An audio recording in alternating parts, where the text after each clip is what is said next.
भगवान नारायण ने देखा कि इस प्रकार से तो महाराज व्यवस्था बिगड़ जाएगी, तो भगवान स्वयं मोहिनी का स्वरूप धारण करके उन दैत्यों के पास से, देवताओं के पास से गुजरे। देवताओं को तो खैर सब कुछ पता ही था। उन मोहिनी भगवान को देख करके दैत्यों के मन में उनके प्रति वासना का भाव जगा, प्रेम जगा, आसक्ति का भाव जगा। वो दैत्य अब अमृत के लिए झगड़ा छोड़ करके उन देवी के पास जाकर के, मोहिनी स्वरूपधारी भगवान नारायण के पास ही जाकर के, मोहिनी देवी के पास जाकर के उनसे कहते हैं, अरे सुंदरी, आप कौन हो? अकेली क्यों विचरण कर रही हो? कहां भ्रमण कर रही हो? आप कहां जा रही हो?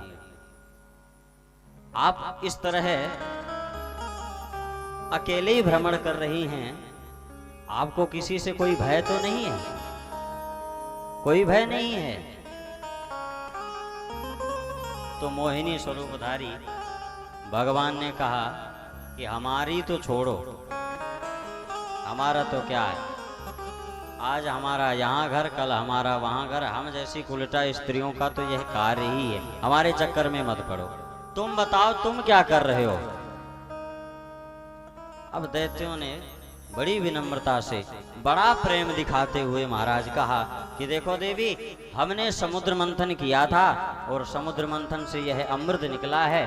हम चाहते हैं कि आपके सुंदर कर कमलों द्वारा हम इस अमृत का पान करें। यह है महाराज आसुरी बुद्धि।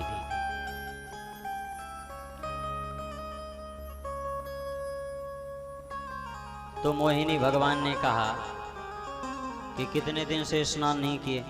बोले वो तो काफी दिन हो गए।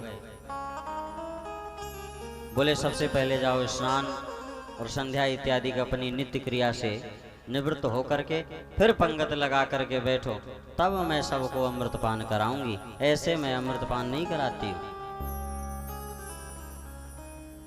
और नहीं तो अपना कलश अपने पास रखो, अपना अमृत अपने पास रखो, हम तो चले।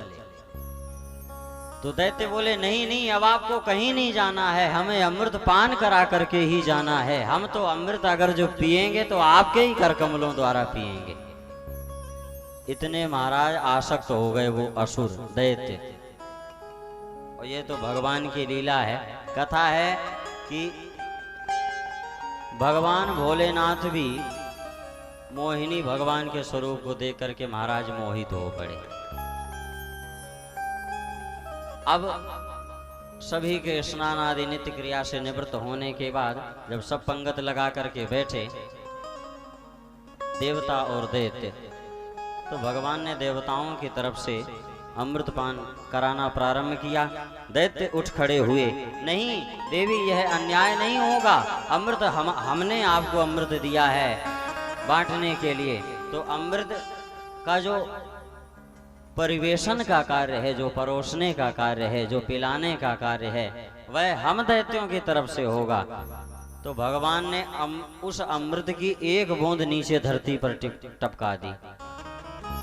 मानो भगवान संकेत करना चाहते हैं कि क्यों परेशान हो रहे हो, ऊपर का जो भी अमृत है वह तो पतला पतला है, असली जो अमृत है गाढ़ा गाढ़ा वह तो नीचे बैठा है।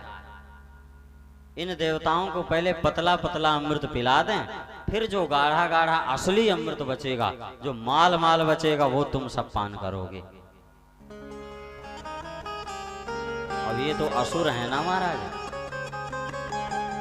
ये शांत हो गए। हाँ हाँ ठीक है, इन्होंने अपना इसी में शुभ जाना।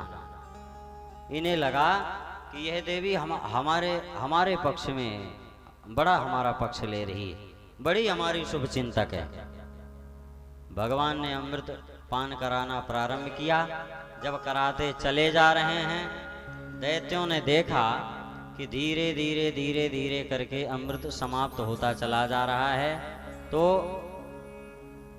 एक दैत्य जाकर के महाराज सूर्य और चंद्र के बीच में बैठ गया। और भगवान ने जैसे ही अमृतपान देवताओं का स्वरूप बना करके सूर्य और चंद्र के बीच में बैठा। भगवान ने जैसे ही इसको अमृतपान कराया और इसके गले से होकर के इसके पेट में अमृत पहुंच चुका था, फिर भी सूर्य और चंद्र ने दोनों ने आवाज लगाई, प्रभु अनर्थ हो गया। भगवान ने कहा, क्या अनर्थ हो गया? अरे बोले, यह तो दैत्य है महाराज, आपने इसको अमृतपान करा दिया। भगवान बोले, तुरंत अभी तत्काल इसकी व्यवस्था करते हैं। भगवान अपने उसी चतुर्भुज स्वरूप में आए और अपने सुदर्शन चक्र के द्वारा उसका धड़ अलग कर दिया। महाराज, वही दैत्य आज राहु और केतु के नाम से जाना जाता है। और राहु जब भी ग्रहण लगता है तो सूर्य और चंद्र के पीछे यही राहु और केतु आज भी अपनी दुश्मनी निभाते नजर आते हैं। अब ये था तो दैत्य ना, अब कितनी भी समझदारी का कार्य कर ले तो क्या होता है महाराज, दैत्य तो दैत्य है। ये कहीं और भी जाकर के बैठ सकता था। अब आप विचार करो कि सूर्य और चंद्र के बीच में जाकर के बैठ जाए और छिप जाए, ऐसा कभी हो सकता है? तो यह महाराज सूर्य और चंद्र के बीच में जाकर के बैठा और भगवान इस प्रकार उस दैत्य का वध किए, देवताओं को अमृतपान कराए।